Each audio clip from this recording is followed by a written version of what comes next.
Yeah, I met Hamish Ling, Professor Ling. I tracked him down on Google, which was a bit creepy, but I did track him down.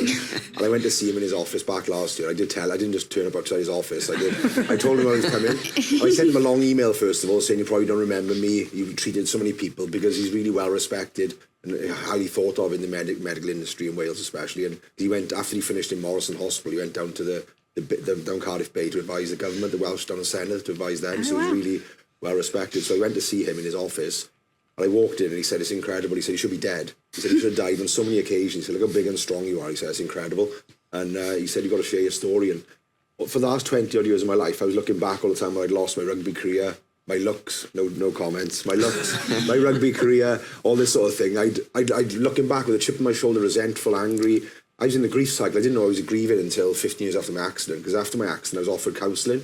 And I assumed I'd see somebody in a white coat judge me, psychoanalyse me, and I thought, I'm not seeing that. And I couldn't speak to my family. We don't talk about things like that. So I didn't speak to anybody 15 years after my accident. And after the first session, the woman said, I know what's wrong with you. It's what PTSD. And she goes, no, you're grieving.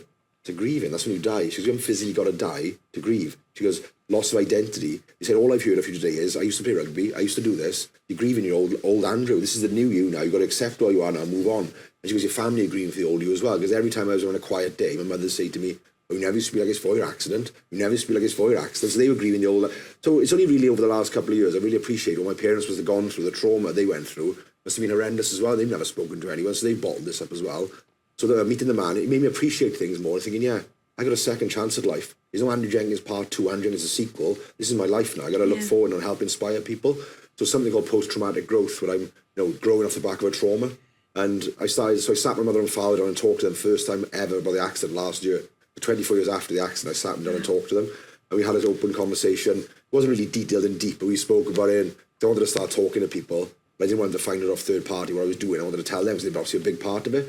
So I spoke to my mother and father on a Friday. I sat my son down on a Saturday morning in Cardiff. We had a 4.5 hour chat. We talked about everything: drink, drugs, girls, everything. I told him what I was feeling, what I was up to, and I told him I loved him for the first time in his life. And it took me 22 years to tell him I said I loved him. Wow. So I said, I love you no matter what. I said, I hugged him. We were like big two strong men in the middle of a coffee shop crying. But people looking at us thinking, what the hell's going on there? I said, I do know him. He's my son. But yeah, it was a bit strange. But yeah, and I told him I'm proud of him. I said, I don't care how big your house is, what car you drive. I don't care how much money you earn. As long as you're happy and you're a nice person, all I care about. Because growing up, as like a generation different, I've never heard my father say to me he's loved me or proud of me ever, even to this day now. My mother probably said it once or twice. So I never had that growing up. But I'm hoping I've broken the generational cycle in my family now, where I told my son I loved him. And we tell each other all the time now. We FaceTime each other. He's in Australia. We text each other. I say, I'm proud of you, what you're doing. He says he's proud of me, what I'm doing now.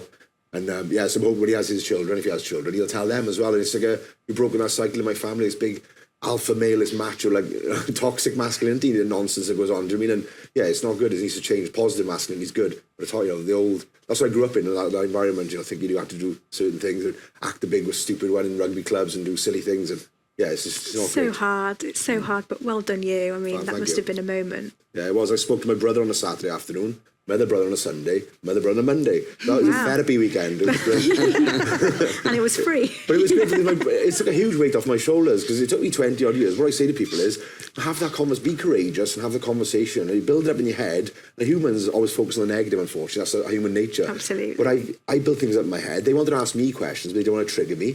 I wanted to tell them things. When I had the conversation, just talking to my mates, it was fine. It was like, they lived in the same house as me, so they understood my upbringing, they understood what we went through, and they agreed with me.